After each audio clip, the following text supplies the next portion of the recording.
breaking news coming from Michigan this morning. This is the dramatic scene right off of Main Street in downtown Midland, Michigan, where catastrophic flooding has inundated the streets after 2 dams burst. Flooding is out of control in Midland County, that's northwest of Saginaw, and the governor has declared a state of emergency there. She says the city, which has a population of 42,000, could be 9 feet underwater. Think about that for a second, by this afternoon. Anthony. So some 10,000 people, Gail, are living near the 2 dams, have already been told to evacuate. The river that runs between the dams and Midland is about to crest 4 feet above its old record. Adriana Diaz is following this fast-developing story. Frightening video captures the moment the Edenville Dam in Midland County collapsed. It was one of 2 catastrophic dam failures in the area yesterday. This is serious, and it is time for people to take action to keep themselves safe and to evacuate. Late Tuesday, Michigan Governor Gretchen Whitmer pleaded with residents to seek higher ground. We are anticipating an historic high water level. The Edenville and Sanford dam breaches come as record-breaking rainfall of more than 7 inches drenched parts of the Midwest this week, causing water to quickly rise to historic levels. The National Weather Service has issued emergency flash flood warnings for communities surrounding the dams. Evacuate the area.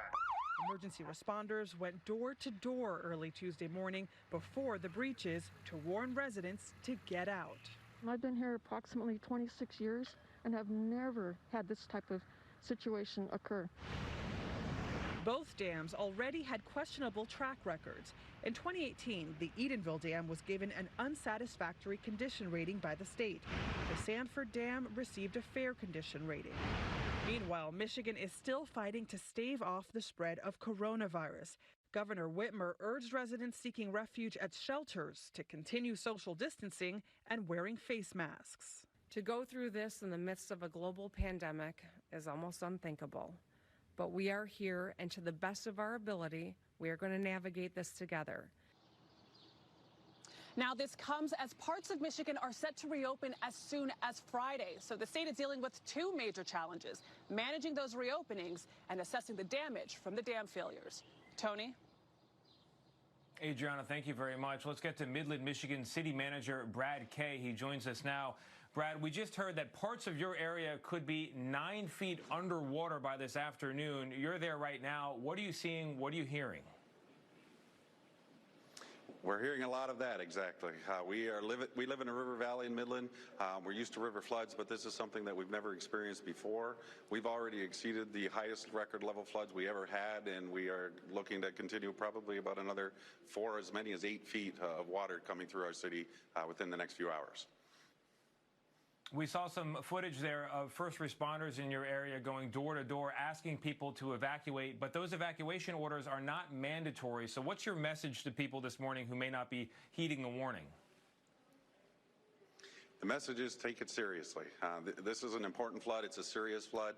It damages property. It will damage property, and it seriously risks lives. We have asked people to leave. We started doing that yesterday afternoon. The sooner that they do that, the better. We are still waiting for a dam to fully fail, which we expect sometime today. And when that happens, we'll have as few as 3 hours before those flood waters will rise rapidly. And Brad, for people who do want to get out, if they get into their vehicles, what precautions are being taken? What's being set up to help them get out safely? Well, routes are the important part. A lot of our streets are closed. They're simply flooded with water. They're not safe to pass through. So people need to know where they're going. And the best way to do that is to get onto the city and the county's websites, look to see which roads have been closed and which way they can get there. And then secondly, they need to know where to go. Our first preference, of course, is that they find either family or friends that they can lodge with in a place that is safe and that they'll be able to get to and from. But if they can't reach that or they don't have those resources in the area, we do have shelters that are open and available to them with beds that are available and will be available for as long as they need them.